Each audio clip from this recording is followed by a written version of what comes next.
and the bass is queen. I think that's a proper place to start. So congratulations Okay. on the album. It's an amazing album, as I said earlier. We really did Thank enjoy you. it. So Thank you. I want to ask, and I'm sorry, but I have to ask, are you sure you're Nigerian? Because I was listening to I'm this. very Because I was listening to this, I was like, is this lady Nigerian? It doesn't sound like anything like, besides, obviously maybe Asha, but this doesn't sound Nigerian. So, if you don't mind telling us, what is the meaning behind "and the bass is queen"? Okay. When I came up with the title, I thought of how songs sound when the bass lines are not there. Now, imagine when you take the bass line out of a song, it doesn't sound the same way.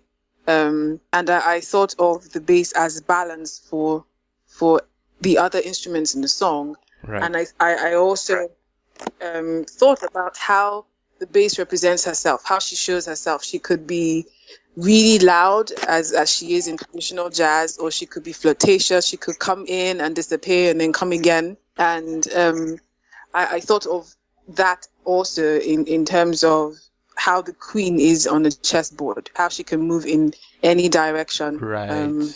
Yes, and also I thought of that, and also saw it as a way I'd like to be, even as the years go on with the music thing, trying different things, still keeping my core, but trying different things.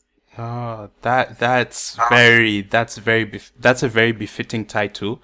While we're talking about experimentation, so you've said in interviews that Brown is your alter ego, which is the more experimental side. Yes, Brown and Quebec. Brown and Quebec are actually my alter egos. So Yes. Quebec is more conservative and Brown is the more experimental. Oh, yes. So how do you think those two balance out when it comes to the way you make your music? Because I'm a huge, I think balance is very important. Obviously, we have good and evil and like that. So how do you find yourself balancing that experimental sound with more conservative sounds? In terms of when I say Quebec is conservative, it's mostly more of my demeanor, like when I'm in public or just my person in general. But Brown is more of the creative than Quebec is. So when it comes to actual music, I've been influenced by more genres than just one, or the one I'm expressing myself now in. Yes. So I like I've experimented with, even though some of the songs are not here, I recorded as many songs as I could, but didn't put all of them on this album. Yes. So I experimented with different sounds, with the 90s sound, with the very, very alternative sound, with the proper neo-soul sound. I tried all of that.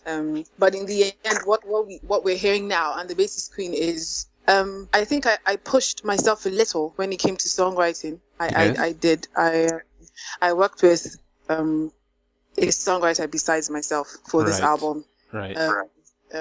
In Brown, I wrote most of the songs for Brown. So this time I worked with someone else. So in terms of that, there was experimentation a little bit. And because someone else wrote the songs, I sounded a different way as well. Fair enough. I think when we were listening to the album, because I heard the first song and I was like, yo, I can't share this experience alone.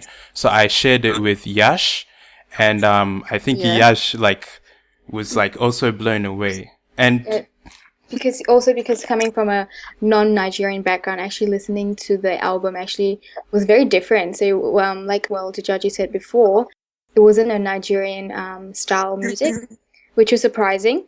And also just going back to experimentation, does that reflect your personality in this album itself? So does that reflect yourself? Yes, a little. I like to when even down to music, I have a bunch of people who are surprised that I listen to, let's say, hip hop or rap, because I do neo-soul. Really?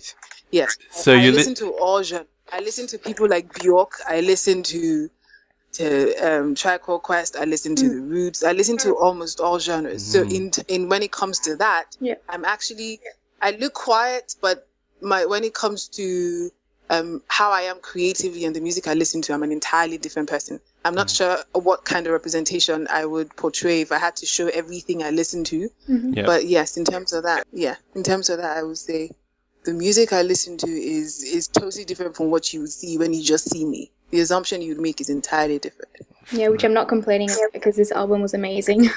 So you said you listen to hip hop. Let's dabble there. Do you listen to Future? No. Oh, you don't listen to Future? How come? No. I'm a little, let's say for rap, I don't think I have really broken out to take in these guys like Future and this what's his other guy's name? Designer. You have to be on Designer, man. I'm more. Let's say I was stuck. I loved the 90s sound. I loved the way rap old was school. in the 90s. So the Tupacs, Nas. Yeah, Tupacs, the Rakims, I like all of those. And for the new ones, there's Common, of course. Yes, I'm a huge fan of Common. I also like Kanye West as well. Easy. Yes, I do. Okay. But I find myself more drawn to the Kanye West that did college dropout, graduation, and late registration than anything else. Everybody has been saying that lately, the old Kanye. But with rap, and I know you've worked with rappers, obviously, MI and Jesse. Actually, something that I came across, and I wanted to clarify. Did Jesse Jacks produce Drift Away? Jesse Jacks produced the Drift Away on Brown. Oh. But he didn't do the one on And the Bass is Queen. The one in And the Bass is Queen is a live recording. Right. Actually, it was a reinterpretation. It was interpreted a different way. Right. From Drift Away that was in Brown. So a little story about Drift Away. Apparently, there's a follow-up song which I listened to, The Letter. I was able to find a live performance of that you did. Yeah. So, speaking of live instrumentation, how much on And the Bass is Queen is actually live? Actually, in all the songs, there was live. The guitars were live. The guitars on all the songs were live. Wow. Except for Drift Away, that was a proper live recording where we had to bring the bass guy and the drummer and the pianist. Everything else was created. The sound was created to have that live thing, but all the guitars on the songs were played live. Fair enough. So, especially with our generation where most production is done, on computers, how involved would you say you are in the production process? Like, do you produce or do you let it like half and half? I believe your producer is Atta. Yes. And Mosa. And Mosa. Yes. Yeah. For production, I'm very involved. I'm very, very much involved. I for some of the songs, like Have You, I actually played Have You with the piano and sent it to Atta to just replay it. For When You Don't Drive Me Mad, he came up with that. For Drift Away, the live version, I came up with the bass line. For Shoot Them Down, I came up with the bass line.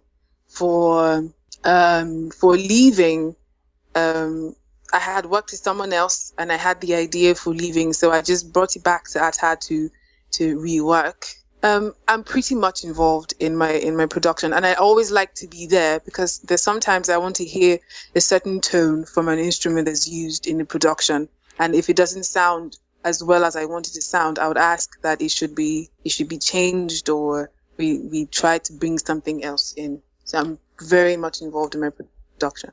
Do you find that with the instruments, do you find you draw inspiration from listening to the instrumentation first? Or do you already know what you want to make and you sort of create it first? Sometimes I listen to the instrumentation and I start to write. Sometimes I already have the song and I try, because I find that sometimes I'm very, I have OCD sometimes when it comes to production. So I try to, once in a while, let the producer interpret the way he would like to interpret, and I would hear it. and if it sounds good, then I take it from there and write to what he gets or produces. Yash was actually a huge fan of Freedom and I remember when I was listening to the song, this was just after Alton Sterling, and I was like, this song is like, you know, for the times, because it felt like a, you know, Black Lives Matter-esque type song. Yeah. It really felt like it was for the time. And I am Yash. What was the inspiration for creating the song, behind that song? Freedom and I just thought of the way things have been in Nigeria. Besides what's been happening in America as well, we've had our own security issues, and I thought of all of that. I thought of all of that, and also just thought about how crazy the world has been in general.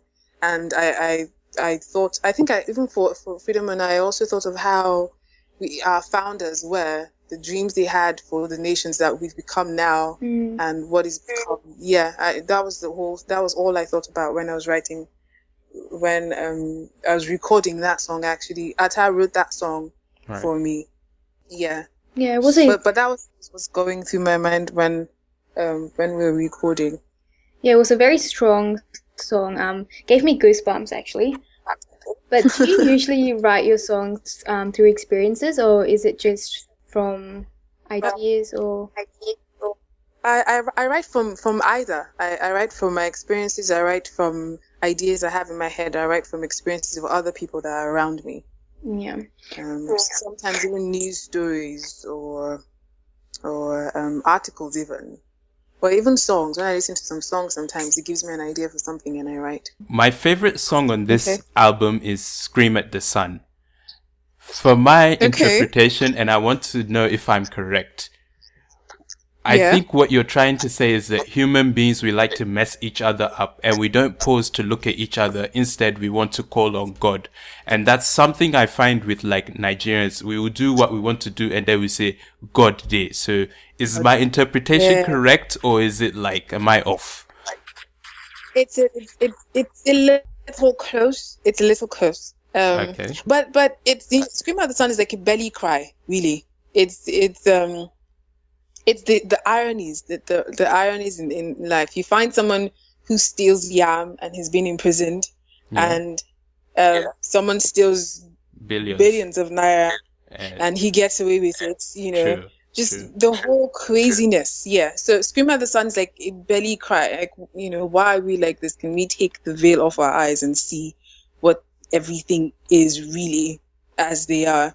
So you're not so far off. You're there, but close. I think that was probably that was a song that really touched us. Like, wow, I could really feel the emotion there. That, and I think Apologize as well was another nice track. Apologize. What were you apologizing for? I'm sorry, Yash. I wrote that song in my second year in university. I just never got to. I never got to record it. It was until when I started recording for And the Bass is Clean, and I recorded it, and it sounded perfect for the album. And I put it on. I actually, it was like a prayer for me when I wrote it. It was like a prayer to me. It was one of those really bad days, and I came back from school. I was so stressed.